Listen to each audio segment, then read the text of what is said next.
नमस्कार दोस्तों, आपका स्वागत है आपके अपने चैनल स्टडी वाइन्स ऑफिशियल पर। तो इससे पहले हमने मध्यकालीन भारत के प्रमुख काल मुग़ल काल के बारे में पढ़ा, जिसे बहुत ही सिलसिलेवार तरीके से मैंने आपको समझाया। अगर आपने उस वीडियो को अभी तक नहीं देखा तो मैंने प्लेलिस्ट में डाल दिया है, उस वीडियो को भी ज़रूर जाकर देख लें। आज हम पढ़ेंगे आधुनिक भारत के बारे में, जिसका समय काल लगभग 1857 ईस्वी से लेकर 1947 ईस्वी तक का रहा है। इसे हम 4 पार्ट्स में कवर करेंगे। पहले पार्ट में 1857 ईस्वी का विद्रोह, फिर नेक्स्ट में नरमपंथी और उदारवादी चरण, जिसका समय काल लगभग 1885 ईस्वी से लेकर 1905 ईस्वी तक का रहा। फिर गर्मपंथी और उग्रवादी चरण को पढ़ेंगे और लास्ट में गांधी युग को पढ़ेंगे। पर इस वीडियो में हम पहले 3 पार्ट्स को कवर करेंगे, जो इससे अगली वीडियो आएगी उसमें हम पूरा गांधी युग को कवर कर लेंगे। तो इससे हमारा पूरा जो आधुनिक भारत का जो मॉडर्न हिस्ट्री है कवर हो जाएगी। तो आप अपनी इस वीडियो को लाइक करें और शेयर करें और अपने इस चैनल को सपोर्ट करें और सब्सक्राइब करके बेल आइकन को भी प्रेस कर दें, ताकि आगे की जो मैं वीडियो अपलोड करूँ आपको मिलती रहे। तो शुरुआत करते हैं हम 1857 ईस्वी के विद्रोह से, जो कि बहुत ही महत्वपूर्ण है हमारी परीक्षाओं के दृष्टिकोण से। तो जब हमने मुग़ल काल पढ़ा था तो उसमें मैंने आपको जहांगीर के शासनकाल के बारे में पढ़ाया था, बहुत ही विस्तार से मैंने समझाया था। तो मुग़ल काल में जो जहांगीर का शासनकाल था, उसी समय से जो अंग्रेज़ थे भारत में आना शुरू हो गए थे और धीरे धीरे क्या किया, अंग्रेज़ों ने पूरा भारत पर ही कब्जा कर लिया था। और 1856 ईस्वी में अंग्रेज़ सरकार ने जो पहले इस्तेमाल होती थी पुरानी लोहे की बंदूकें, उसे बंद कर दिया और उसकी जगह पर एक नई बंदूक लेकर आए। याद रखिएगा, जिसका नाम क्या था, एनफील्ड रॉयल। ये जो आप इमेज में देख रहे हैं, यही है वो बंदूक, एनफील्ड रॉयल। इस बंदूक में क्या होता था, जो कारतूस इस्तेमाल होता था उसमें सूअर और गाय की चर्बी से बना होता था और उसको इस्तेमाल करने से पहले मुँह से छीलना भी पड़ता था। जिससे क्या हुआ, जो ब्रिटिश सरकार थी उसमें जो भारतीय सैनिक थे उनकी भावनाओं को काफ़ी आहत पहुँचता था। तो चलिए हम देखते हैं कि आखिर ये विद्रोह शुरू कैसे हुआ।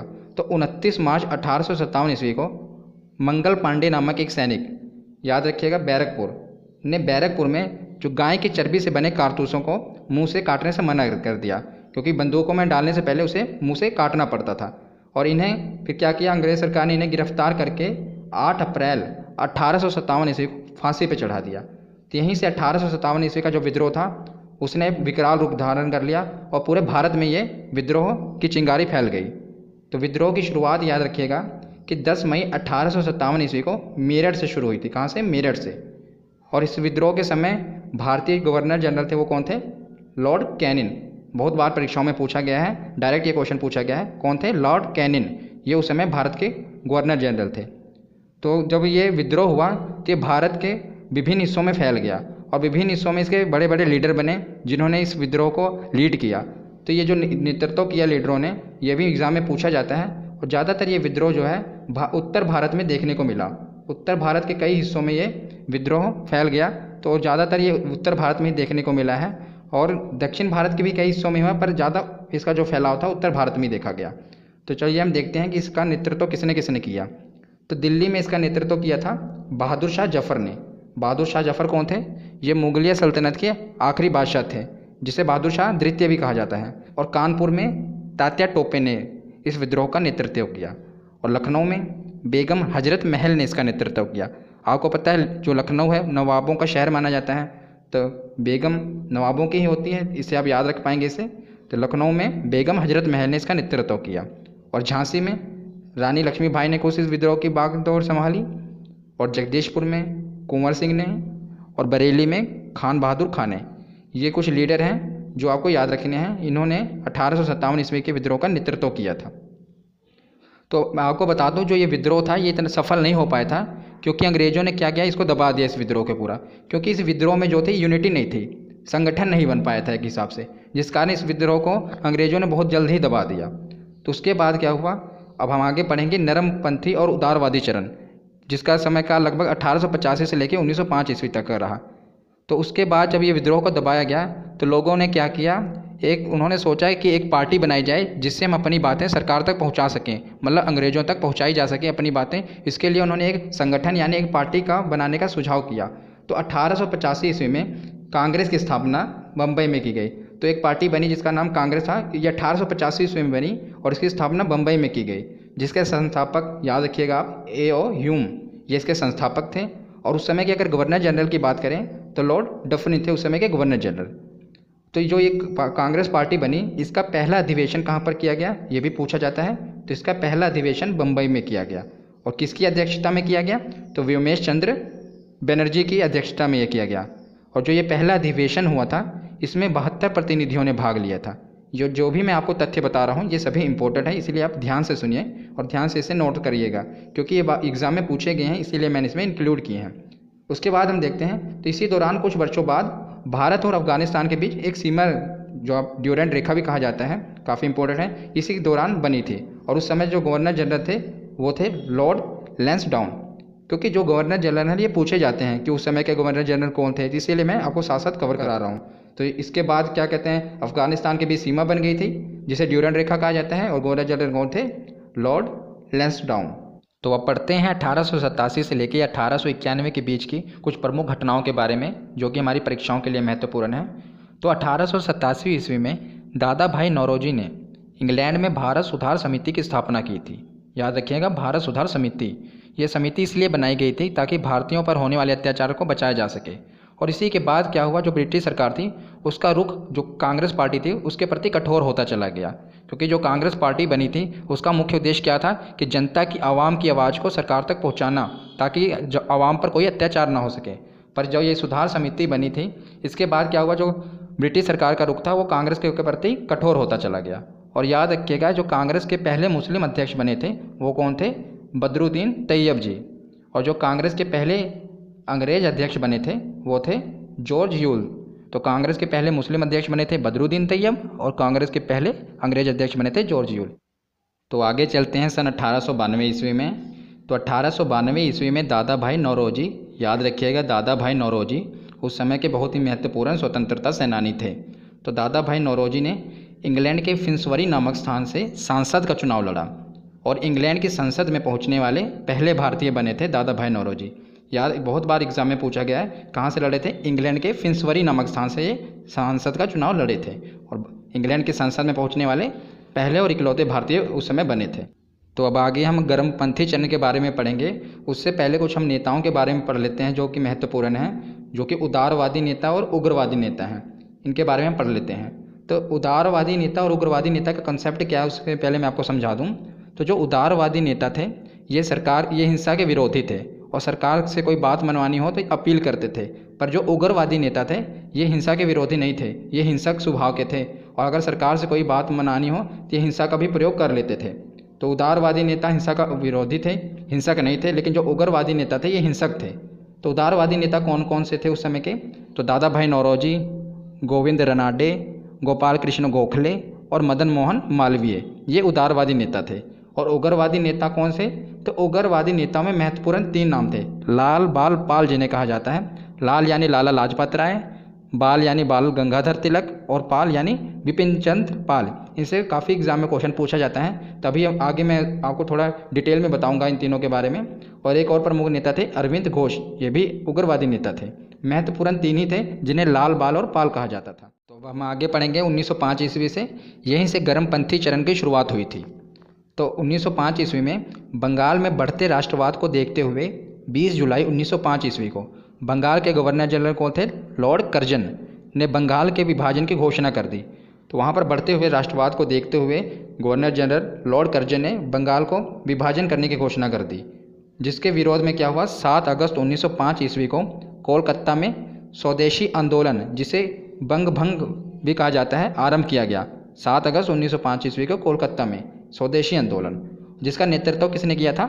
सुरेंद्र नाथ बनर्जी ने इसका नेतृत्व किया था। इस पूरे जो आंदोलन का नेतृत्व और प्रमुख नेता कौन रहे? सुरेंद्र नाथ बनर्जी। पर यह आंदोलन सरकार पर प्रभाव डाल न सका, और अंत में 16 अक्टूबर 1905 ईस्वी को बंगाल का विभाजन कर दिया गया। ये आप नक्शे में देख रहे हैं, बंगाल को टुकड़ों में बांट दिया गया, ईस्टर्न बंगाल और ये बंगाल, जिसे आप पश्चिमी बंगाल के नाम से जाना जाता है। 1905 को इसका विभाजन कर दिया गया। तो अब उसके बाद आगे देखते हैं सन 1906 ईस्वी। तो 1906 ईस्वी में आगा खां और सलीम मुल्ला खां, याद रखिएगा, आगा खां और सलीम मुल्ला खां ने बांग्लादेश के ढाका में मुस्लिम लीग की स्थापना कर दी थी। किसकी? मुस्लिम लीग की।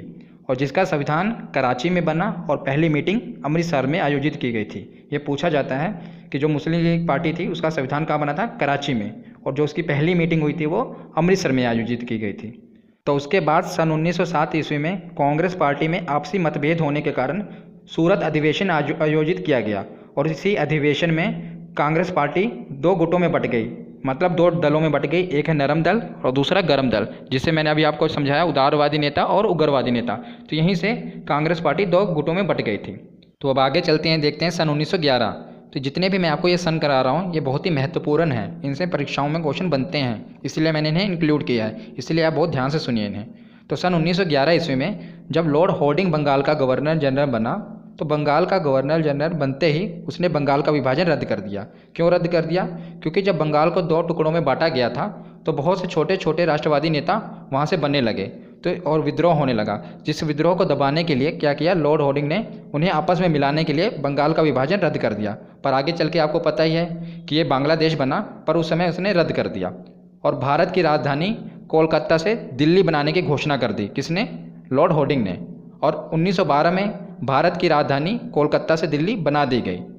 1911 में घोषणा की गई और 1912 में भारत की राजधानी कोलकाता से दिल्ली बना दी गई। तो आगे चलते हैं सन 1913 ईस्वी पे। तो 1913 ईस्वी में लाला हरदयाल ने सैन फ्रांसिस्को में गदर पार्टी की स्थापना की।